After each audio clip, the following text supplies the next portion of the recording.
Eh bien là, je vais prendre 5 minutes pour revenir sur le cas des travaux de rénovation et notamment bien insister sur certains points qui doivent faire l'objet d'une grande vigilance des acteurs du bâtiment et pas uniquement les plombiers chauffagistes.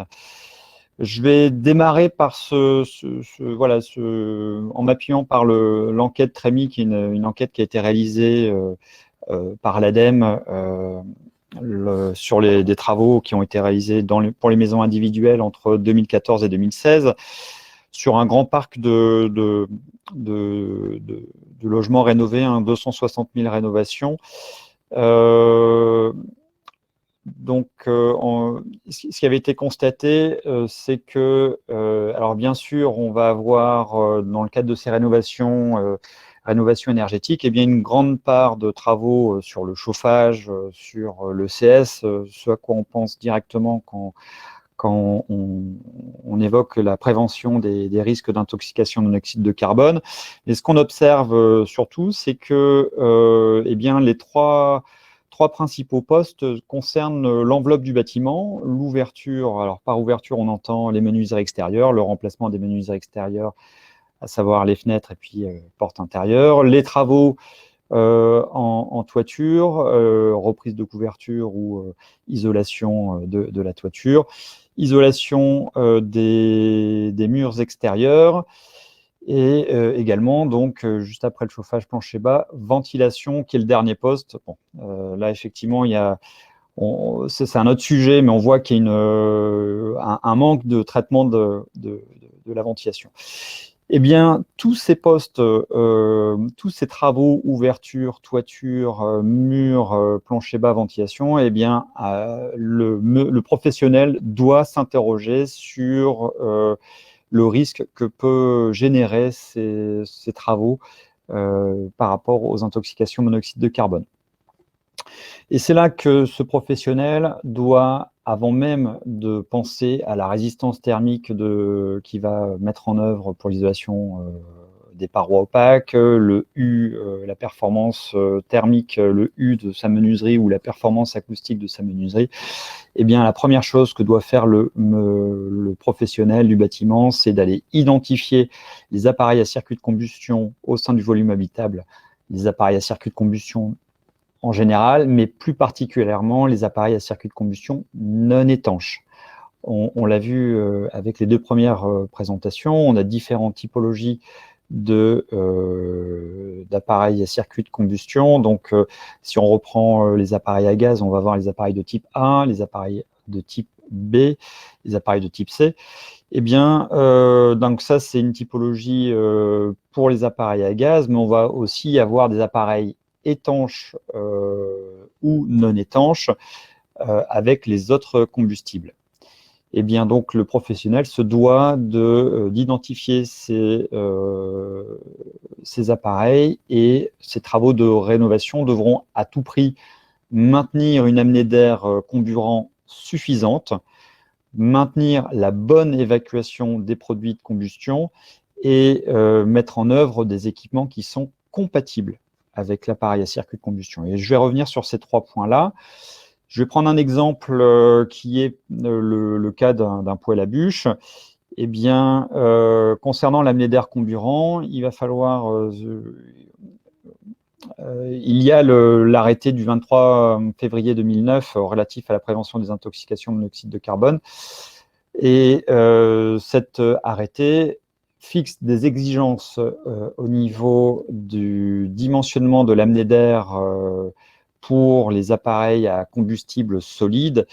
Et ces exigences vont dépendre du type de combustible, du type d'appareil, et également si on est sur un fonctionnement porte fermée uniquement ou porte ouverte ou fermée possible. Et donc, dans le cas d'un poêle à bûche, eh bien, fonctionnant uniquement à porte fermée, selon la puissance de l'appareil, on se doit d'avoir une amenée d'air directe qui va être de 50 cm² si on a une puissance inférieure à 25 kW. Donc là, c'est dans le cas d'un poêle. Quand on est sur un appareil de type insert, eh bien, c'est pour les appareils d'une puissance inférieure à 8 kW, on aura une section libre non obturable de 50 cm². Et on va monter au niveau des puissances. Hein. Donc, plus on va monter en puissance, plus on aura une amenée d'air. Alors, je vois qu'il y a une barre qui est ici. Voilà. Une amenée d'air qui va augmenter en conséquence. Et donc, lorsqu'on va intervenir sur l'enveloppe, on va se devoir de faire très attention à ces amenées d'air et à ne pas les obturer, à condition effectivement qu'on conserve l'appareil à circuit de combustion non étanche.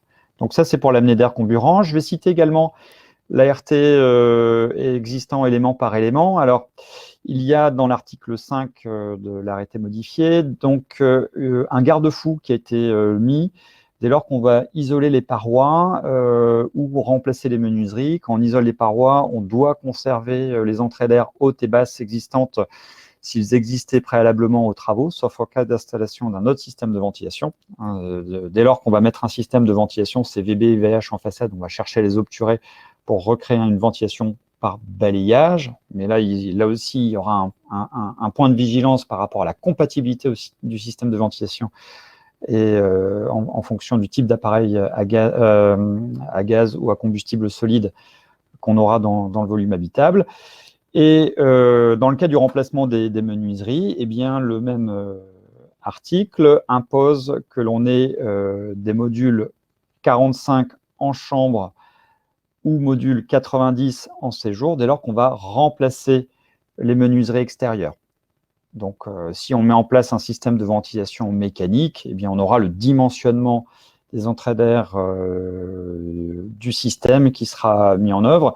Mais si je n'ai pas de système de ventilation dans le logement, eh bien, je dois à minima avoir module 45 en chambre, module 90 en séjour.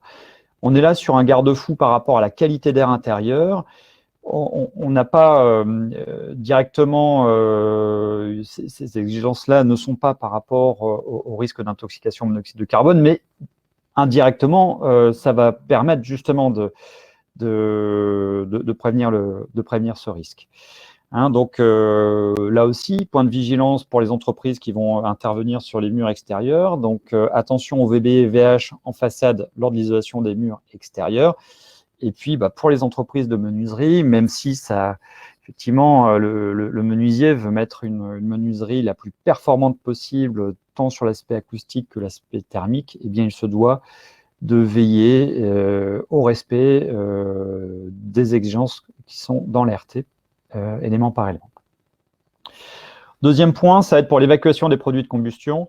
Donc, on l'a vu avec les appareils à gaz, on a un cadre réglementaire et normatif très détaillé et très précis sur ce type d'appareil.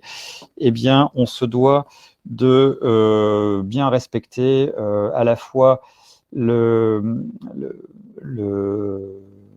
conduit de raccordement, le conduit de fumée, le débouché en toiture du conduit. Judith l'a indiqué lors de sa présentation, on a une hauteur, dans certains cas, une hauteur de conduit insuffisante, tout simplement, que par rapport aux effets d'obstacle, on se retrouve à avoir le débouché du conduit en zone de turbulence, ce qui crée un risque d'inversion de tirage.